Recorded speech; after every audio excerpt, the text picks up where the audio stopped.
جبرائیل امین سے ایک مرتبہ سوال کیا، جبرائیل امین تجھے ہنستا کبھی نہیں دیکھا، تجھے مسکراتا کبھی نہیں دیکھا۔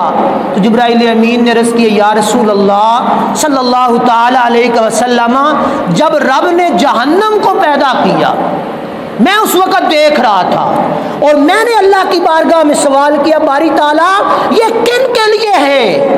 تو اللہ پاک نے فرمایا یہ نافرمان لوگوں کے لیے۔ کن لوگوں کے لیے؟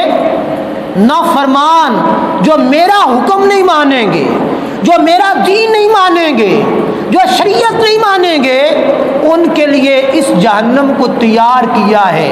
جبرائیل امین نے عرض کی، یا رسول اللہ اس وقت سے آج تک میں روتا رہتا ہوں کہیں مجھ سے اللہ کی بارگاہ میں کوئی نافرمانی نہ ہو جائے، میں اس جہنم کی آگ سے ڈرتا ہوں۔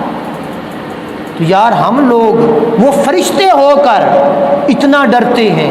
نبی علیہ الصلوۃ والسلام دن رات اللہ وحدہ لا شریک کی عبادت کرتے ہیں اور دنیا کو بتایا کہ دنیا والوں رب کو راضی کرو میرے طریقے کے مطابق، تو کیا ہوگا؟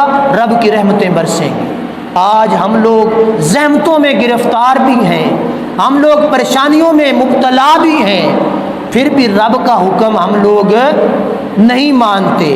جو نہیں مانتے تو جان لیں ہمارے دل زنگ آلودہ ہو چکے ہیں۔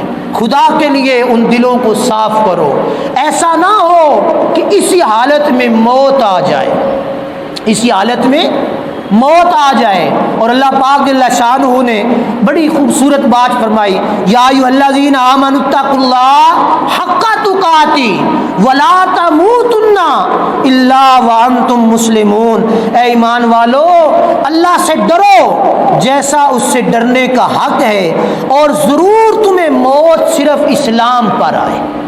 ایسا نہ ہو کہ غفلت کی زندگی میں تمہیں موت آ جائے، ایسا نہ ہو رب کی بارگاہ سے دور ہو تمہیں موت آ جائے، ایسا نہ ہو رب کی نافرمانی میں مبتلا ہو تمہیں موت آ جائے، ایسا نہ ہو شریعت اسلامیہ کی پامالی کرتے ہوئے تمہیں موت آ جائے۔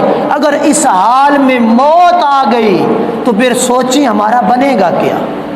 رب فرماتا ہے مسلمان ہو کر مرنا، ولا تموتن الا وانتم مسلمون، اس حالت میں مرنا کہ تم مسلمان ہو، رب کے احکام کی پاسداری کر رہے ہو، شریعت اسلامیہ کی تعلیمات پر عمل کر رہے ہو۔ اس حالت میں تمہیں موت آئے تو تمہاری موت خوبصورت بن جائے گی۔ اگر اس سے ہٹ کر رب کی نافرمانی میں تمہیں موت آئی تو پھر کیا ہوگا؟ پھر تمہاری موت تمہارے لیے وبال جان بن جائے گی۔ اللہ وحدہ لا شریک ہمیں اسلامی زندگی بسر کرنے کی توفیق عطا فرمائے، اچھے احکام، اچھے معمولات اختیار کرنے کی اللہ پاک ہمیں توفیق عطا فرمائے۔ اور ہر بندہ یہ کوشش کیا کرے اپنے آپ کو، اپنے بچوں کو دین اسلام کی ترغیب دے، نماز کا حکم دے، یہ ہر بندے پر فرض ہے، لازم ہے۔ اللہ پاک جل شانہ نے فرمایا، یا ایھا الذین آمنوا قوا انفسکم واہلیکم نارا، اے ایمان والو خود بھی اس آگ سے بچو اور اپنے اہل و عیال کو بھی اس آگ سے بچاؤ جس کا ایندھن پتھر اور انسان ہوں گے۔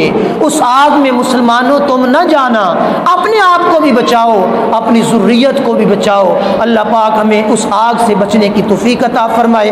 آمین۔ وآخر دعوانا الحمدللہ رب العالمین۔